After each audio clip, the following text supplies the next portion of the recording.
मुंबईतील वाहतूक कोंडी कमी करून प्रवासाचा वेळ तब्बल 1 तासाने कमी करण्यासाठी MMRDA ने रिंग रोडच्या माध्यमातून मुंबईला जोडण्याची योजना हाती घेतली आहे। पुढील 5 वर्षात शहरातील वाहतूक समस्या कमी करणे आणि प्रवासाची वेळ कमी करणे हे या रिंग रोडचे मुख्य उद्दिष्ट आहे। MMRDA ने या रिंग रोडसाठी 58,000 कोटी रुपये मंजूर केले आहेत। या योजनेतून 90 किलोमीटरपेक्षा जास्त लांबीचे रस्ते, पूल आणि बोगदे तयार केले जाणार आहेत।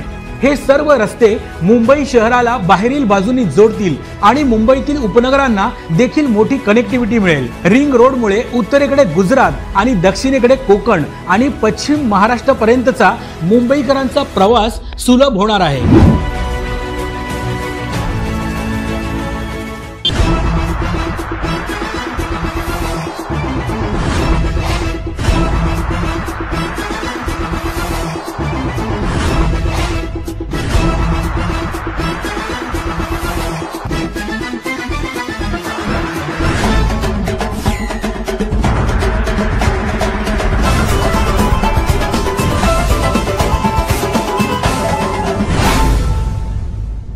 महाराष्ट्रातील ताज्या आणि महत्त्वपूर्ण बातम्या पाहण्यासाठी आपल्या NBI न्यूज मराठीला सबस्क्राइब करा आणि बेल आयकॉन क्लिक करा।